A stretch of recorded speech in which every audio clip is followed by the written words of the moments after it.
Good day, everyone. This is Lesson 3, and our topic is the changing global landscape for the 21st century teachers. What is a global landscape in education? The global landscape in education refers to the different changes and development happening around the world that influences education and teaching profession.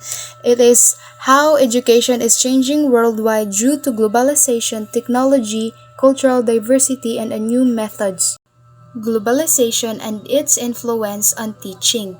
Globalization connects people, communities, and countries through technology, communication, education, and other areas.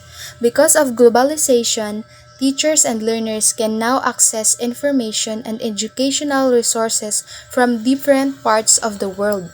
Globalization also requires teachers to teach learners to respect culture differences, understand global issues, and become responsible global citizens.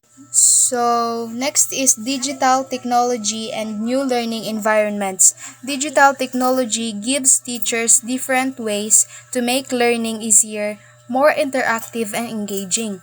Teacher can use digital presentations to present information clearly, like PowerPoint presentation. Number 2 is interactive activities to make learning fun and participatory. Like, ang teachers is magpa-activity muna before na mag-tackle sa topic. Online discussion to communicate with students beyond the classroom. Like, amo po na siya ang Google Classroom or online discussion. AI tools to help create activities, questions, and learning materials. AI tools, pwede na maggamit sang mga AI tools to help teachers para mapadali ang mga himuon na activities. Number 5 is digital materials to provide additional resources such as ebooks and online modules. Inclusion and changing learner needs. Not all students learn in the same way. They may have different backgrounds, abilities, interests, experiences, and learning needs. For example, some learners may understand a lesson better through visual materials, while others may learn better through discussion or hands-on activities. This is why teachers need to be flexible and inclusive. An inclusive teacher creates a classroom where everyone is given an opportunity to participate and where different options, cultures, and abilities are respected. As future teachers, we should ask ourselves, how can I make sure that every learner feels included and has an opportunity to learn? So this means po, hindi lahat ng estudyante iba-iba ang coping mechanism when it comes to catching up lessons or topics. Ang iba, mas prefer nila na magbasa, or ang iba naman, mas natatandaan nila in the lesson kapag napamati sila sa maayos sa teacher. Depende na siya sa kung paano i-deliver sa teacher ang lessons na i-discuss sa iyang mga students. Next, changing roles and responsibilities of 21st century teachers. In the past, teachers were often viewed as the main source of knowledge. Today, information is easily available, so the teacher's role has expanded. Dati daw, ang mga teachers, kunan in the information na nakalap, amo ang considered as source of knowledge.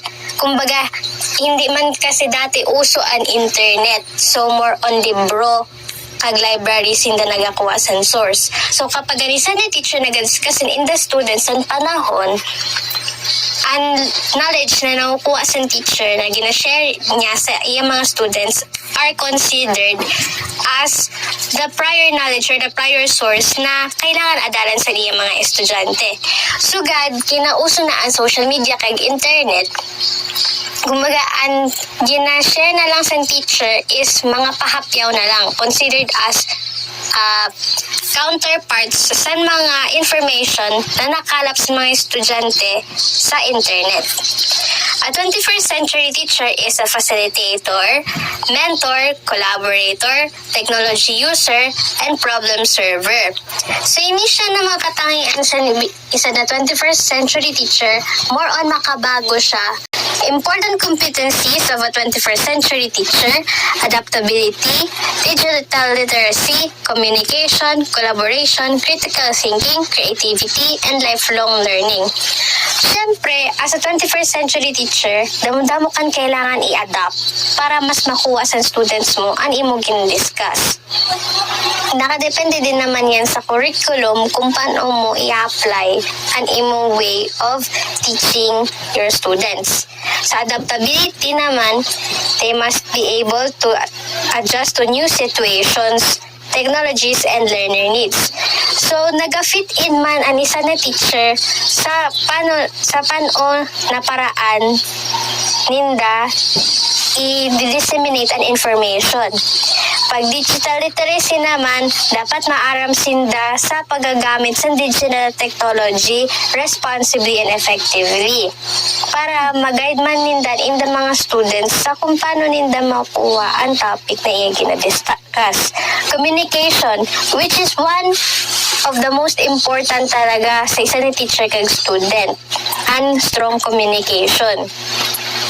Madalas talaga na nag-reach out ang student sa teacher kapag may hindi sila naiintindihan na lessons. So, kailangan as a teacher, kailangan mo siya i-explain san maayos, kaglarado, para mas maintindihan sa estudyante mo. Collaboration. Teachers should be able to work effectively with students, colleagues, parents, and other stakeholders. Ang teacher, hindi lang siya dapat, siya lang ang mag-aasikaso.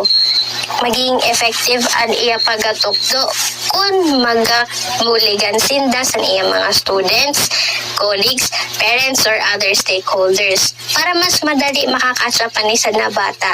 Hindi lang dapat ang teacher ang isad lang na magatukdo, kundi magabulig man na magaguide niya mga parents or kung sino man ang nakakatanda sa mga bata para mas maintindihan nila lalo ang ginasabi ng teacher sa inda. Critical thinking. Pag teacher ka, kailangan mo sanina trait ang pagkakaigwasan critical thinking. They should analyze information, evaluate situations, and make appropriate decisions. Pag isad ka ni teacher, hindi pwede na maging indecisive ka. Kailangan isipin mo saan maayos, maghimo ka sa paraan, effective way para mas makuha mo kung ano ang solution para makadecide ka sa isad na strong decision. Creativity. Teachers should develop new and interesting ways to make learning meaningful.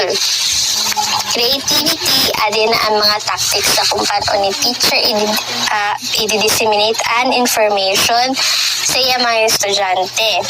Kaya bagay-iwasan ng mga visual aids or information materials like Manila paper or mga himbawa learning materials na igwasan mga design. Lifelong learning. Teachers should continue learning even after they graduate and became professional teachers. And that concludes our lesson. Always remember that a good teacher does not say, "I already know everything." Instead, a good teacher says, "There is always something new that I can learn." Thank you for listening.